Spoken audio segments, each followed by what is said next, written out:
गिबियावनो बयखौबो आंनि चेनेलाव बरायनानै लाग्रोबाय। आसा खालामो बयबो मोजाङैनो दङ। दासिमनि मोननैसो खौरांफोरा जाबाय। फैगौ लक सभा बिसायख'थिखौ नोजोर होनानै बिपिएफ दोलोआ क'क्राझार लक सभा बियाब आरो दरं उदालगुरि लक सभा बियाबनि टिकेट मोननो हाथाव बिजाथिफोरनि मुंखौ फोसावबाय।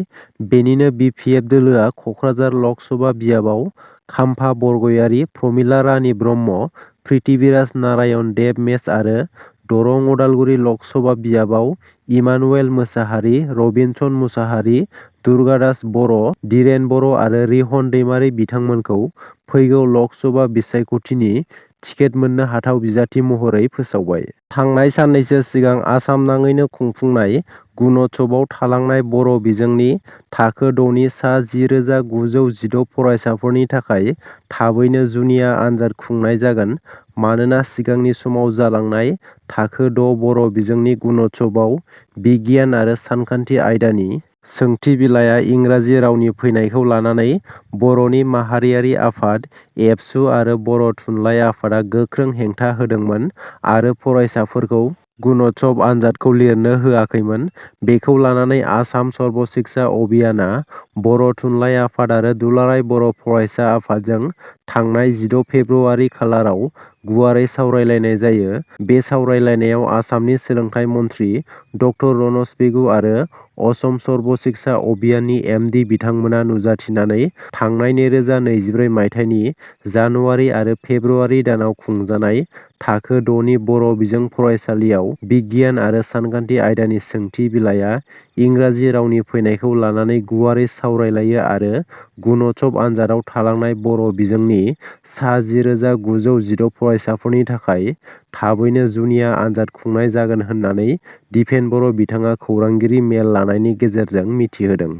बर' समाजाव गोबां आयेन बेरेखा जुलि जानाय आरो सासेया गुबुन सासे जुलि जाखानाय आइजोखौ लाना खारनाय आरो सोरबा सासे लाइमोन सिख्लाखौ जुलि जाखानाय हौवाया लाना खारनाय बेबादि जाथाया बर' हारिनि गेजेराव जाफ्लेबाय थानायखौ नुनो मोनगासिनो। थिग बेबादिनो सासे फरायफुबाय थानाय सिख्लाखौ हाबा जाखानाय सासे बर' हौवाया गुबुन जायगायाव लाना खारनाय खौरांखौ मिथिनो मोन्दों। मिथिनो मोननाय बायदिब्ला क'क्राझार जिल्लानि थागिबि CRPFआव साख्रि मावनाय फ्लयिं ब्रह्मआ चिरां जिल्ला खासिक'त्रा खुमगुरि गामिनि थागिबि रिता बसुमतारीखौ लाना खारनायनि अजद थिखांदों। बेखौ लानानै हिन्जावसानि बिदाया पुलिसनो FIR होनाय जाबाय होननानैबो मिथिहोदों।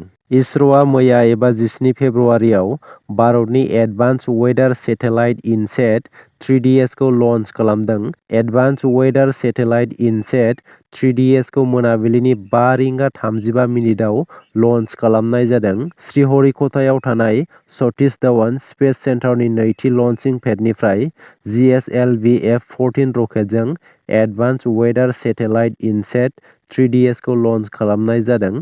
बे सेटेलाइटआ हा, लैथोमा, बोथोर आरो इमारजेन्सि सिगनेल सिस्टेमनि खौरांखौ बुथुमगोन। बेजों लोगोसेनो बे सेटेलाइटआ हेफाजाब आरो रैखाथि होनायनि हाबाफारियावबो मदद खालामगोन।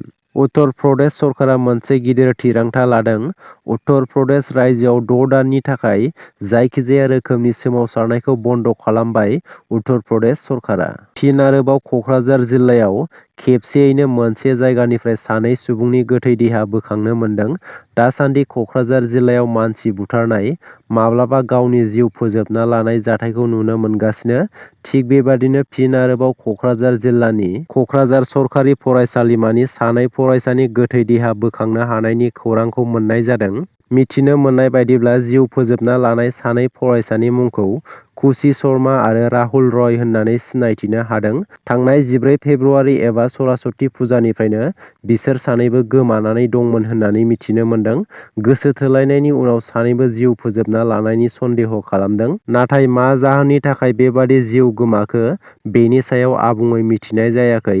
पस्टमर्टेम खालामनायनि उनावसो जाथायनि सायाव आबुङै मिथिनो हागोन होननानै माखासे सुबुङा बुंथिदों।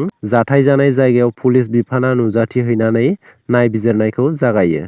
बे बारनिफ्राय जायफोर दालाल खामानि मावो बिसोर सांग्रां जादो। लोगोसे रां दाहार होनानै सुद लाग्राफोराबो सांग्रां जादो, नङाब्ला जेंनायाव गोग्लैनो हागौ।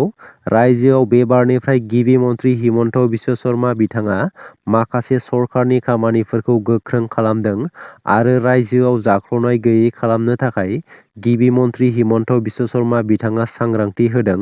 सरकारनि माखासे खामानिनि सायाव हा-हुनिफ्राय लानानै माखासे खामानिफोरनि सायाव मोन 10 खामानिनि बाथ्रा फोसावनानै होदों गिबि मन्थ्रि बिथाङा। लोगोसे रांनि सुद होनाय, हा-हुनि पाट्टा, DTअफोरखौ लाफानानै गासै मोन 10 खामानिनि सायाव गोख्रों फोसावथाय होदों।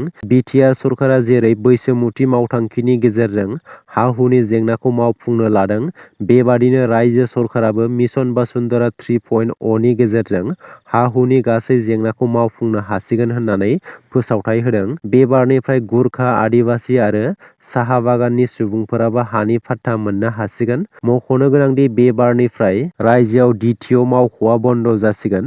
हान्था-मेला बिफाननि खामानिफ्रा अनलाइननि गेजेरजोंनो जासिगोन। दालालिफोरनि खामानि मावनायखौ बन्द खालामनो थाखाय रायजो सरकारा बैफोर गिदिर थांखिखौ लादों। भारतनि नसुंसे हादर भुटाननि गेलेफुआव गेलेफु इन्टारनेशनेल क्रिकेट ग्राउन्डखौ बेखेवनाय जायो। बे हाबाफारियाव बाहागो लायो भुटाननि राजा जिग्मे खेसार नामग्येल वांचुकनि फंबाय, भुटान अलिम्पिक कमिटिनि आफादगिरि जिग्वेल वागेन वांचुक आरो बिटिआरनि गाहाय खुंगिरि प्रमद बर' बिथांजों लोगोसे इन्ड'-भुटान लोगोआरि गौथुमनि गाहाय नेहाथारि दावा फेन्जेर आरो भुटाननि गुबुन गुबुन बिफाननि बिबानगिरि आरो क्रिकेट गेलेगिरिफोरा। फिन आरोबाव रेलगारिनि जाब्रबथाय।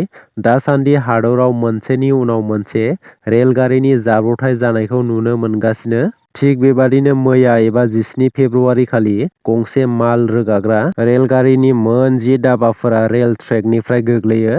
बे जाब्रबथाया दिल्लीनि जखिरा फ्लाइअभारनि साखाथियाव जादों आरो बे जाब्रबथायाव 70 बोसोर बैसोनि सासे सुबुंनि जिउ खहा जायो। जिउ खहा जानाय सुबुंनि मुंखौ रफिक होननानै मिथिनो मोन्दों। मिथिनो मोननाय बायदिब्ला रफिकआ दाखोर-दाला खनथुमनायनि खामानि मावोमोन। बेजों लोगोसे गुबुन 3 सुबुङाबो बेवहाय खामानि मावगासिनो दङमोन।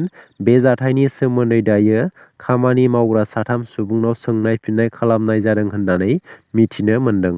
थांनाय बोसोराव 132थि डुरान्ड कापखौ भारतनि सानथ्रि हानजाया बिटिआर सरकारनो खुंफुंनो खाबु होदोंमोन।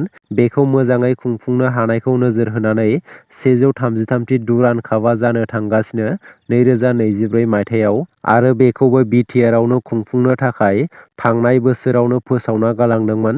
बेबादिनो फैगौ 22 फेब्रुआरि खालि भारत आर्मिनि चिफ बिथाङा कक्राझारनि साइ स्टेडियामाव दावबायफैनो गोनां आरो बिटिआरनि गेलेमु बिफानजों सावरायगोन। बेबादिनो 2024 मायथाइयाव फिन खेबसेबाव बिटिआरआव 133थि डुरान्ड कापआ खुंफुंजागोना रोखा जानानै दं होननानै दावबायसा बर' बिथाङा मिथिहोदों। दासिमनि मोननैसो गोनां खौरांफोरा बेनोमोन। गोजोन्थों।